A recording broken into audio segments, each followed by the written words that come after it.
Devant les grilles des Invalides, ils attendent depuis 6 heures ce matin. Quand le cortège funéraire arrive sur l'esplanade, cela fait donc plus de 7 heures qu'ils patientent et la file d'attente à l'extérieur fait déjà plus d'1 kilomètre de long avant de pouvoir accéder à la cour d'honneur des Invalides. Certains nous expliquent les raisons de leur venue. Il était humain, il avait un gros cœur et puis je l'ai croisé une fois. Ils vous ont embrassé? Oui, il est impressionnant. C'est un bel homme. C'était notre tout premier président, puisqu'on est né dans la fin des années 90, donc voilà. C'est aussi le fameux personnage des Guignols qui nous a un peu accompagnés dans notre enfance. Voilà, et ça reste quand même un président, je pense, emblématique pour les Français, très populaire dans sa fin de vie.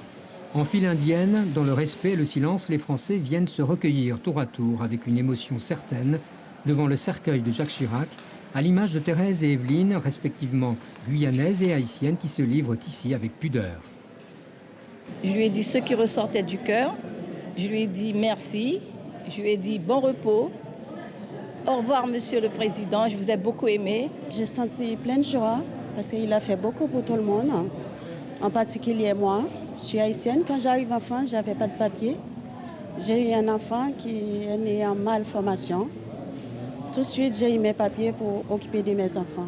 Puis c'est le moment de signer les registres et pour chacun d'y noter une poignée de mots en souvenir du 5e président de la 5e République, en retenant de lui quelques-unes de ses actions considérées par ces ultramarins comme inoubliables. Il y a De Gaulle et il y a Chirac. C'est la personne qui a dit non, la personne qui a fait des choses différentes, qui a vraiment affirmé une image de la France à laquelle il tenait. Et pour moi, c'est un grand président.